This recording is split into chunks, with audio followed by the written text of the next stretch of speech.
Hi friends, എല്ലാവർക്കും ചെമ്പരത്തിയുടെ മറ്റൊരു episode പ്രൊമോയിലേക്ക് സ്വാഗതം. പാരമ്പര്യവും പ്രൗഢിയുമൊക്കെ മുറുകെ പിടിക്കുന്ന തന്റെ അമ്മയായ തൃച്ചംബരത്ത് അഖിലാണ്ടേശ്വരി അടിമുടി മാറിയതിൽ ആകപ്പാടെ സംശയത്തോടെ നോക്കിക്കാണുകയാണ് ആനന്ദ്.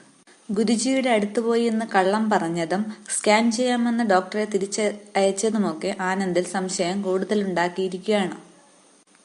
ഈ ദുരൂഹതകളുടെയൊക്കെ കെട്ടഴിക്കാനായി ആനന്ദ് തനിക്കറിയാവുന്ന ഒരു ഹോസ്പിറ്റലിൽ തന്റെ അമ്മയെ ചികിത്സയ്ക്കായി കൊണ്ടുവന്നിരിക്കുകയാണ്. ഇപ്പോൾ പ്രൊമോയിൽ കാണിക്കുന്നത് രാജേശ്വരി ആകപ്പാടെ പരിഭ്രമിച്ച് ഹോസ്പിറ്റലിൽ നിന്ന് പ്രിയങ്കയെ ഫോൺ ചെയ്യുന്നതാണ്.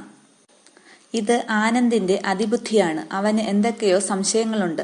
ഇവിടെ സ്കാൻ ചെയ്താൽ കള്ളത്തരങ്ങളൊക്കെ പൊളിയും എന്ന് രാജേശ്വരി പ്രിയങ്കയോട് പറയുന്നു. ഉടനെ എന്തെങ്കിലും ചെയ്തേ പറ്റൂ എന്ന് രാജേശ്വരി പ്രിയങ്കയോട് പറയുമ്പോൾ പ്രിയങ്ക മറുപടിയൊന്നും പറയാതെ ടെൻഷനോടുകൂടി തന്നെ നിൽക്കുകയാണ്.